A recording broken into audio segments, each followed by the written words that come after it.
Tu sais, Michel, j'ai jamais pris le temps de te le dire, mais elle est vraiment stylée, ta taverne, hein.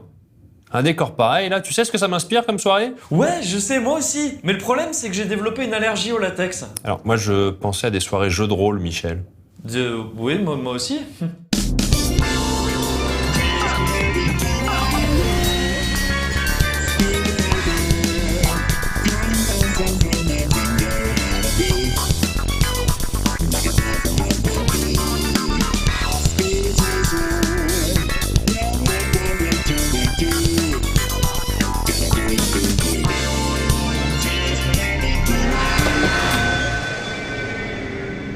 Comme vous le savez certainement, si vous n'êtes pas tombé sur cette soirée spéciale par hasard, nous fêtons cette année 2016 un double anniversaire. Les 90 ans de la création de Cthulhu par H.P. Lovecraft et le 35e anniversaire de la première édition du jeu de rôle inspiré de son univers, l'Appel de Cthulhu. Alors évidemment, nos connaissances en nécromancie ne nous permettent pas d'interroger Lovecraft lui-même pour savoir comment il a eu l'idée de créer ce dieu maléfique. Alors si ça peut aider, une fois j'ai fait une soirée spiritisme et on est entré en contact avec mon grand-père. C'était trop flippant. Alors, déjà, non, ça n'aide pas, et ensuite, Michel, il faut pas faire de spiritisme si t'es pas prêt à rentrer en contact avec des esprits. Bah justement, c'était ça qui était flippant. Parce qu'il est pas mort, mon grand-père. Bref, Sandy Petersen, en revanche, est beaucoup plus accessible. Bon, il habite au Texas, mais il a eu la gentillesse de nous accorder un entretien en vidéoconférence. C'est beau, la technologie. Ou alors, lui aussi, il est mort, mais tu le sais pas. Et du coup, l'image que tu vois, en fait, c'est son fantôme qui essaye de te posséder. I've always really liked H.P. Lovecraft. I read my first Lovecraft story when I was 8 years old. And what happened is that I was playing Chaosium's game, RuneQuest, which is one of the many heroic fantasy games that had come out in the late 70s. I think it was released in 78.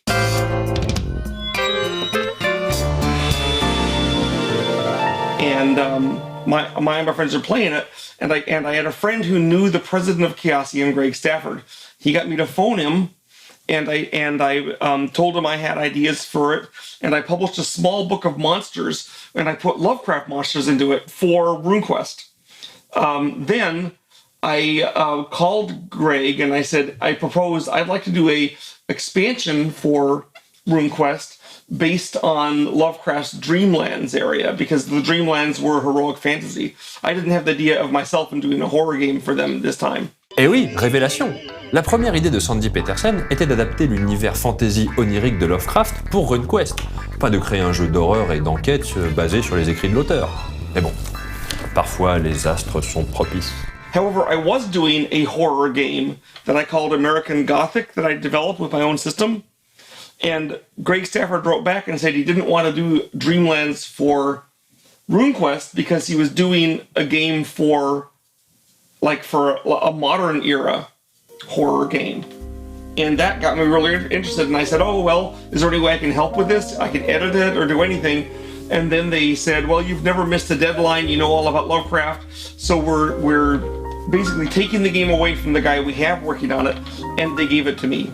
So the idea to do a game based on Lovecraft sort of came from, I don't know, the ether, but my idea was that I would do it with RuneQuest, and their idea was that I would do it with its own game. Le jeu qui allait devenir l'Appel de Cthulhu...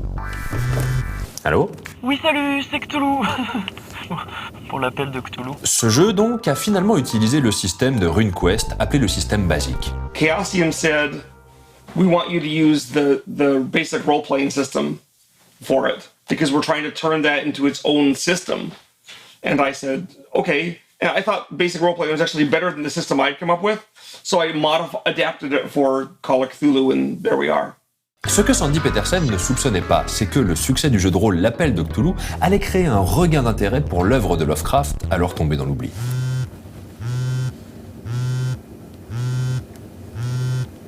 Michel, je sais que c'est toi. Well, there was two things that were weird about it. One was that very few people at that time had heard of Lovecraft. He wasn't well known as an author. He's much more famous now. I think that's a combination. Partly it's Call of Cthulhu, and partly it's Stuart Gordon's movies, Reanimator and so forth, have kind of made Lovecraft more famous.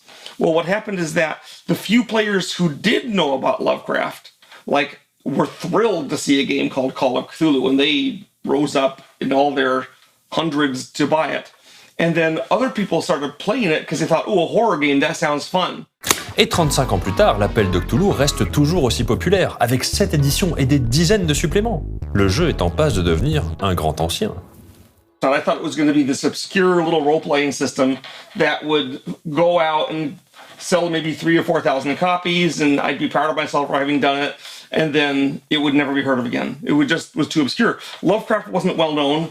It was a quirky subject, a horror game, and yet when other people started to it rapidly became the biggest seller of Chaosium.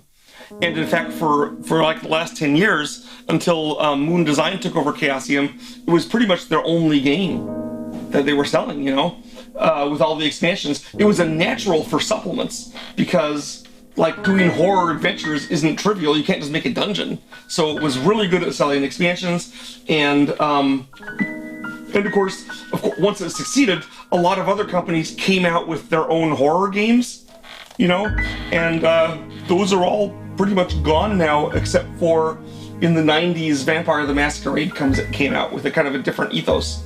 It's doing well, but you know, Chill is gone, and Stalking the Night Fantastic is gone, and all these other horror games, you know, have vanished. Call of Cthulhu was the state still is there. So yeah, I'm quite astounded by its success.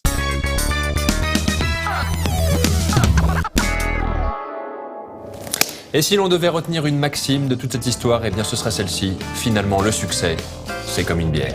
C'est-à-dire ? Eh bien, c'est-à-dire qu'on sait jamais quand ça va arriver. Putain, Michel, ça fait 10 fois!